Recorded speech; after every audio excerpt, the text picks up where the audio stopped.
No solamente es que la Reforma, al impulsar la libertad de la ignorancia, impulsó la educación, además provocó la revolución científica. Hay autores como Thomas Kuhn, uno de los grandes historiadores de la ciencia, que en uno de sus libros emblemáticos, La estructura de las revoluciones científicas, muestra cómo la revolución científica es una hija directa de la Reforma.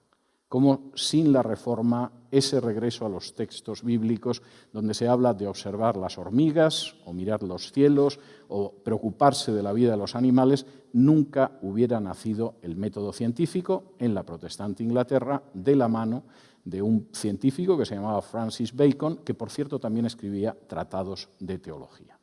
Lo que vino a continuación, y me van a permitir que dé solo unas pinceladas, porque esto sería motivo para una exposición ya de por sí, fue absolutamente extraordinario.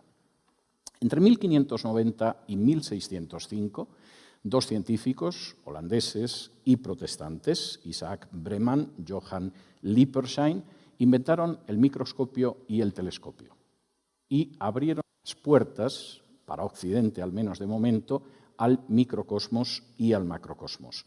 Era solo el inicio, porque otro protestante, por cierto piadoso luterano, revolucionaba las matemáticas y la astronomía al mostrar que nuestra visión del sistema planetario en el que estamos era equivocada. Se llamaba Kepler y, por supuesto, insistió en que era la Tierra la que giraba alrededor del Sol y no el Sol alrededor de la Tierra, algo que a Kepler no le causó problemas, pero que al católico Galileo le pudo costar la vida.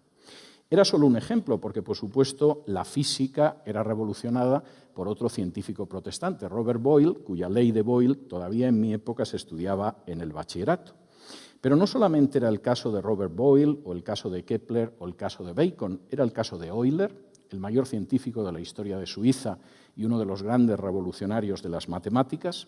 Era el caso de Isaac Barrow, el científico que enseñó a Isaac Newton y cuyas predicaciones desde el púlpito eran tan brillantes que los parlamentarios ingleses copiaban la estructura para defender sus causas políticas en el Parlamento.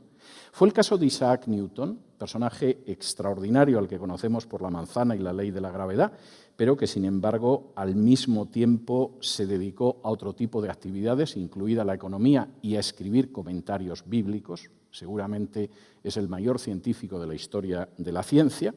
Fue el caso de Linneo, también piadoso protestante, al que debemos la taxonomía de las ciencias naturales, especialmente la zoología y, por supuesto, la botánica.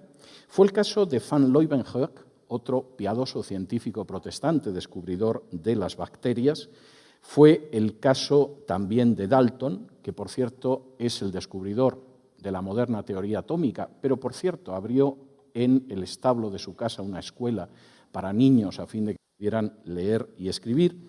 Fue el caso de David Brewster, otro piadoso científico protestante al que debemos los primeros estudios sobre la luz polarizada, y es el caso de otro personaje al que no me resisto a mencionar, porque si esta mañana ustedes pudieron conectar su ordenador o su computador, pudieron comprobar si tenían algún WhatsApp en su teléfono y accedieron a Internet para ver si había llegado algún correo electrónico, se lo deben a otro piadoso científico protestante que se llamaba Michael Faraday, cuyos estudios sobre electricidad, magnetismo y física sentaron las bases para la telefonía, para las computadoras y para las redes de Internet.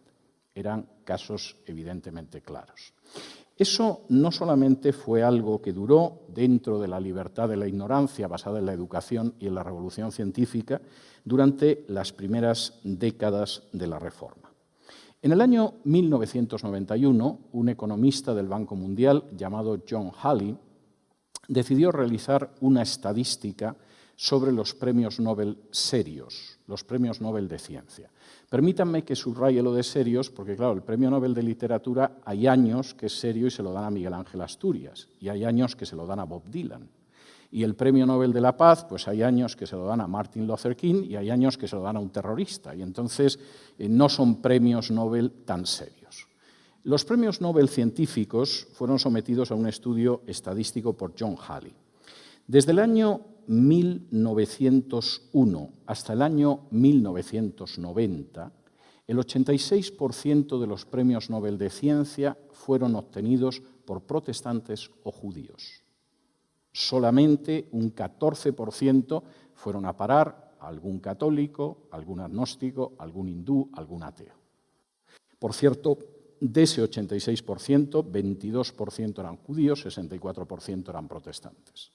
La revolución científica iniciada en el siglo XVI seguía teniendo consecuencias varios siglos después, 4 siglos después.